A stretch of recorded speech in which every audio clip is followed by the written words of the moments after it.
nominate Honorable Tajuddin Abbas. I so second. I rise to humbly accept the nomination. Is hereby declared the winner and returned elected as the Speaker of the House of Representatives.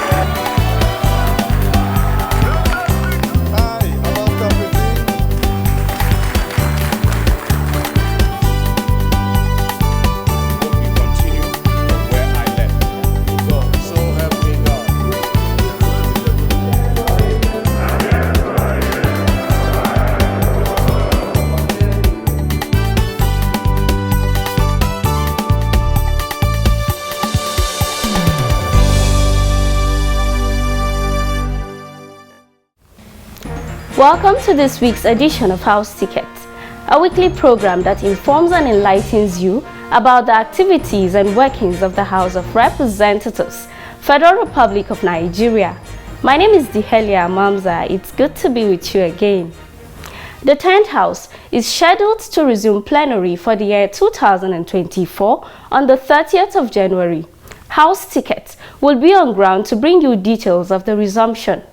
On this episode, however, we shall recap some matters of urgent public importance that lawmakers deliberated upon shortly before embarking on the end of the year recess.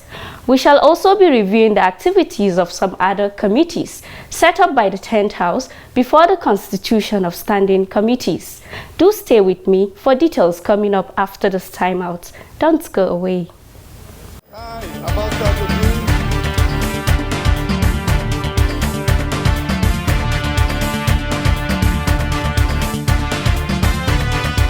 The House will pay priority attention to participatory budgeting process and delivery, law reform, electoral reform, women's participation and inclusion in governance, among others.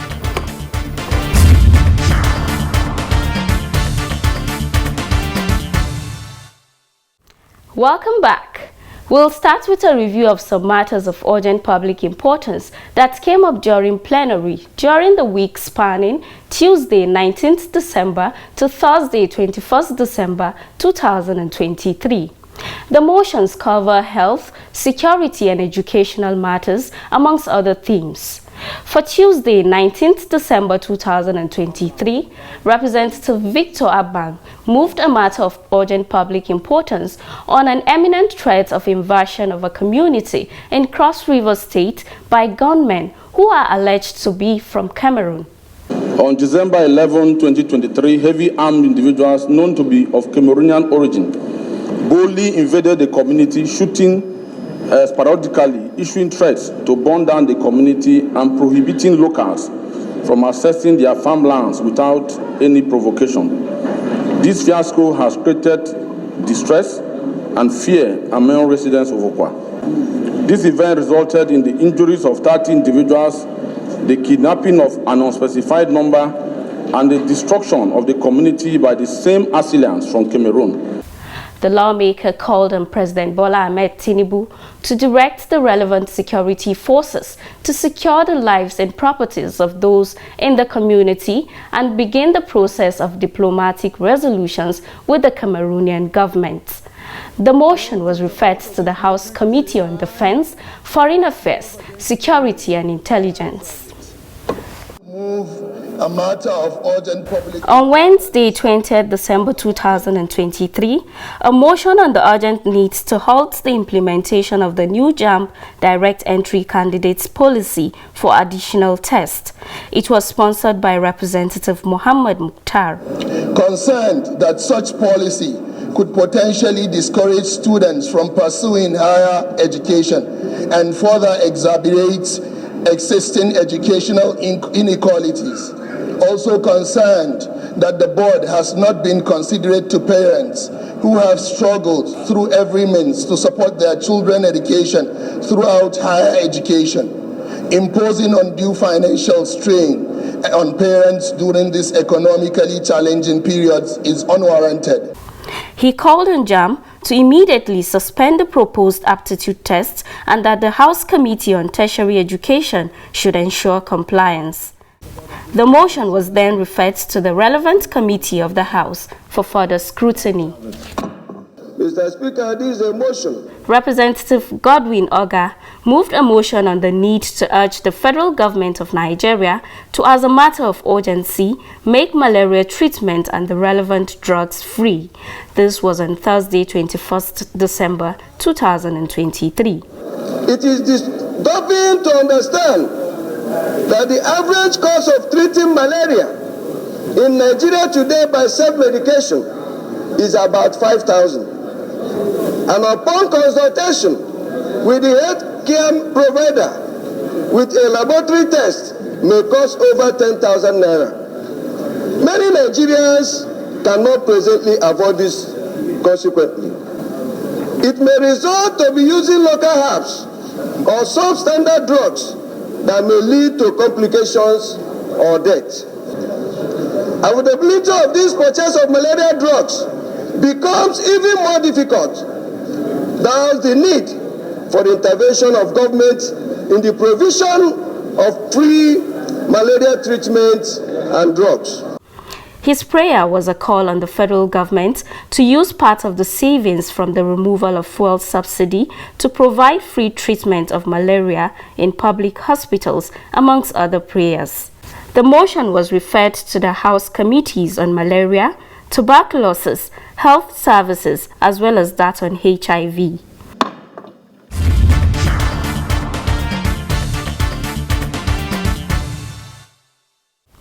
You're still onto the program House Ticket, and in case you just joined us, we have been reviewing some motions that needed urgent attention of the House during the week under review. Moving on, we shall take a review of some other committee engagements. Before the 10th House established its standing committees, there were motions calling for various investigations by the House. To give immediate attention to them, the House set up other committees. Some of the other committees include that which was set up to investigate the Integrated Personnel Payroll and Information System, IPPIS, as it listens to federal ministries, departments and agencies, parastatals and tertiary institutions in order to scrutinize its mismanagement practices, personnel recruitment, amongst other things. Another other committee that was set up to investigate was the other committee on the hike in petrol pump price. Let's have a review of some of the activities of these committees and more. In carrying out their assignments, the ad hoc committees invited relevant government officials and other stakeholders. The ad hoc committee set up to investigate the federal ministries, departments and agencies, parastatals and tertiary institutions over mismanagement, personnel recruitment, employment racketeering, and gross mismanagement of the Integrated Payroll and Personal Information System IPPIS. The committee was inaugurated by the Speaker of the House, Abbas Tajuddin, represented by the Deputy Speaker Benjamin Okezie-Kalu, who emphasized that the committee will maintain the commitment of the House in carrying out its obligation and civic responsibility to Nigerians. I am convinced that fostering good governance in Nigeria's public institutions is not only a routine legislative responsibility, but an obligation we owe to the people of Nigeria. The matters before this ad hoc committee represent the yearning of Nigerian citizens, hence must be treated with keen attention. He urged the committee to investigate the fairness and engage relevant stakeholders in MDAs and civil society organizations, amongst others, to carry out its assignment. Blocking leakages and restoring... Chairman of the committee, Representative Adamu Gagdi, in his remarks at the inaugural sitting of the committee, spoke on the importance of the task before the committee. The enormity of this task before this committee is better appreciated when viewed from the prism of preventing sleazes in the public service, employment racketeering, salary padding, favoritism, among other factors, which have dwarfed this effort of succeeding government in Nigeria to stem the tide of unemployment among the citizenry. I want to assure the Right Honorable Speaker, ably represented by the Deputy Speaker, and the entire Nigerian people that this is not going to be a Tea Party committee. The committee shall discharge its term of reference with the highest sense of responsibility and unearth the causes of aforementioned malpractices in the public service with a view to providing recommendation that will serve the purpose that the committee is put in place. During the technical sessions, different MDAs appeared before the committee. Among those that appeared were the Accountant General of the Federation and the Auditor General of the Federation. They both sent representatives. We don't have your submissions. We don't have a single paper from you aside of a letter. So you know what we want. I haven't yielded the floor to my colleague to say something. I think we are equally asking you to go back to your office so that we will not waste your time today and use the whole of today to package those reports and the documents we will require from you. The chairman of the National Assembly Service Commission also appeared before the committee during the period. The committee also met with the chairman of the Federal Character Commission (FCC), as well as some of the state commissioners of the FCC. One of the very first tasks carried out by the committee was the investigation into the allegations by some of the state commissioners of the Federal Character Commission against the chairman of the commission. Following accusations and counter-accusations among the leadership of the Federal Character Commission on employment racketeering, the commission reappeared before the committee on Monday, August 7, 2023. She instructed me to liaise with one Shehu. Shehu is a driver, is a PA to Taraba Commissioner, and he's here. Shehu is the PA, he served as the PA to the Taraba Commissioner and the driver. She instructed me to liaise with him. So whenever there's new recruitment, she signed, she gave me the names, then I'll take it to Accountant General before the new this will be captured, the new staff will be captured. I was never at any time involved in selling jobs to anyone. I only acted based on instructions, sir. The commission's chairman also appeared to respond to the allegations. I swear with Almighty God and with this Quran. I got this Quran from the secretary. He brought it to this place. Thank God the secretary brought this Quran to this place. If I ever collect 1 naira from this Kolo, may Almighty destroy what I've worked for. If I ever in my life ask him to go and collect 1 naira from anybody, whatever I'm looking for, with this Quran, may he destroy me. I'm a Muslim. In the name of serving as a front to someone. The chairman announced that the probe of the Federal Character Commission would continue behind closed doors so that the investigation does not distract from the mandate of the committee, as they will engage over 600 agencies. Over almost 300 staff, almost 42 drivers, without advertisement. The committee also had cause to invite the registrar of the Joint Admissions and Matriculation Board, JAMB, Professor Ishaq Oloyede. He answered to allegations of recruiting over 300 staff and 42 drivers without advertising. If we were to advertise for the 300, we wouldn't even be able to meet what we needed them for. I call your attention to the letter we wrote to the agencies. That was the period that we had about 12, 13 centers coming on board, and we needed to man them. So what we did was to say, look, and we needed maybe 10, 15 in each of those centers, and specifically those who will manage the centers for us. We felt that even if we were to advertise, that would be 6 weeks.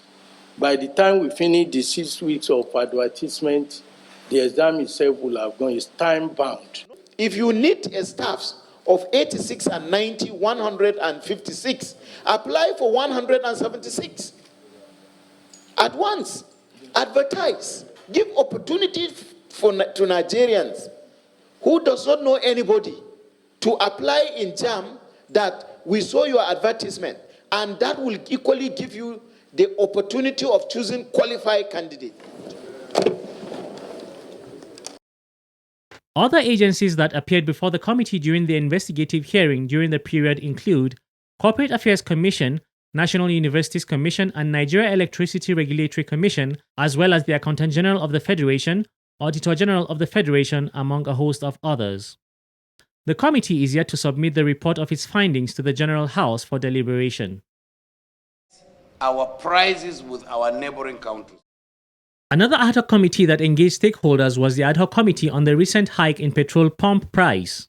The committee held its first sitting in the investigation on Tuesday, August 1, 2023. Representative Babajimi Benson, who chaired the committee, spoke on the objectives of the committee during the commencement of the hearing. The committee is confident that government mean well for Nigerians and have its justification for this action. This is what we want to hear at this investigative hearing. Nigerians need to understand the rationale behind this action, but beyond that, they need to be assured that this price hike will not have more devastating effect on their livelihoods. We need to be able to convince Nigerians that their interests will always be protected. Appearing before the committee on that same Tuesday was the leadership of the Independent Petroleum Marketers Association of Nigeria, IPMAN, led by its national president, Elder Chinedu Okoronkwo, and the managing director of Gas Analytics and Solutions, Brian Amonu. The national president of IPMAN, in his presentation, gave a background of how the removal of subsidy came to be. It's PIN, and then it was PIBB. We were here, and we felt that the only way for this country to make meaningful progress is to move to removing the subsidy so that government can save money for other critical assets of the nation. It was agreed and eventually it was passed into law to start by the, I think, second quarter of this year, by June. And by June, it did happen that government will no more support regulation of petroleum products. And the sector was deregulated. Elder Okoronkwo also spoke further on the efforts made by IPMAN before the removal of the subsidy. Nations that have transited from depending on petrol, PMS, AG, or whatever, have also transited to CNG usage. So for us in IPMAN, after the passage of the PIA bill, we started looking for an alternative so that we can still remain in business. That in itself led us to discovering a group, that is why we brought him here, called Gas Analytics and Solution, that have the knowledge, the wherewithal to deploying this CNG so that the masses of this country will not feel the shock of the removal of this petroleum subsidy. Fuel subsidy is 100% unsustainable. On his part, the managing director of Gas Analytics and Solution, Brian Amonu, informed the committee that there has been preparation by his company and IPMAN ahead of time based on the fact that subsidy is 100% not sustainable. We've been preparing for this discussion. We've been preparing to respond to the far-reaching impact of fuel subsidy removal. We didn't start this preparation today because we knew that fuel subsidy is 100% unsustainable. Following the interactive session between the committee, IPMAN and MD Gas Analytics and Solution, the committee chairman and IPMAN president tried to give a summary of the interaction. IPMAN seem to agree with the fuel increase, but they believe there could be succor by adding CNG, by having an alternative which comes in the form of the CNG. Is that correct? Let me put it the way so that it will sound well. IPMAN is not interested in price increase. Rather, we are interested in the removal of subsidy. Tomorrow, the price can also go down or up. So talking about price increase, as if we are happy with it, we are suffering too. What we are saying, that subsidy removal, we are not against it. And we are ready to run with it. While running with it, we're also providing other solutions that will also reduce the stress and the heat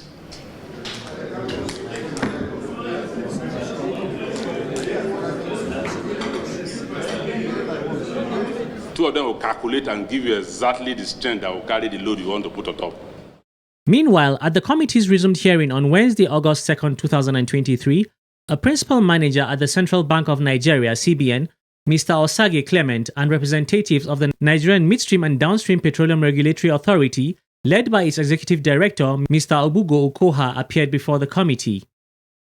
The CBN principal manager spoke on the foreign exchange regime. So the multiple prices is what the regime doesn't want, and then CBN has to move from their own original official price to the current price.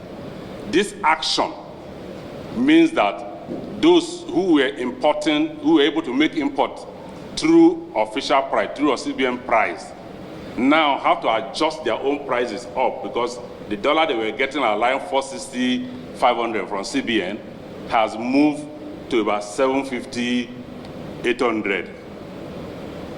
So this difference has to be accounted for in the cost of the underlying product, which is the tradable goods. In this case, we are talking of fuel. So it is not surprising that the pump price has to adjust to align with the current price at which the porters are sourcing for dollars. We can make the right extrapolations and conclusions. The executive director of the Nigerian Midstream and Downstream Petroleum Regulatory Authority, Mr. Ogbogo Okoha, on his part, while making presentation before the committee, spoke on the position of NMDPRA as regards the price of petrol. Everybody looks to the regulator and asks what is our role in relation to pricing. The PIA does not require us to fix prices, and we're not fixing any prices. With the regulation, the market forces of demand and supply will determine what prices of products will be. However, the same PIA has given the authority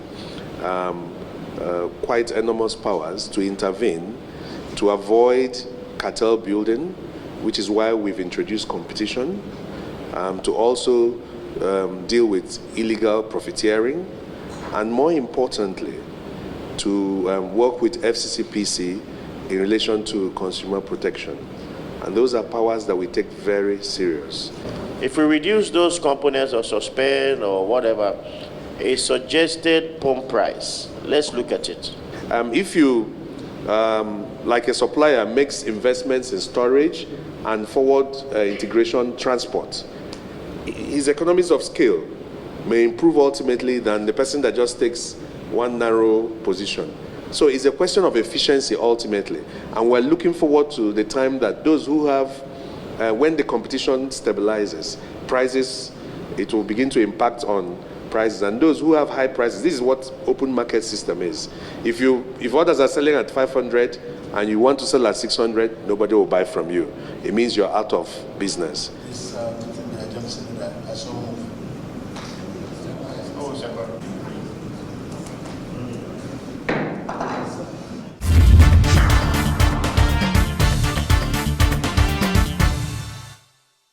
Thank you for sharing your half hour with us on the program. Let us do this again next week as we bring you another fresh edition on the legislative duties of our elected representatives at the Green Wing of the National Assembly. See you again.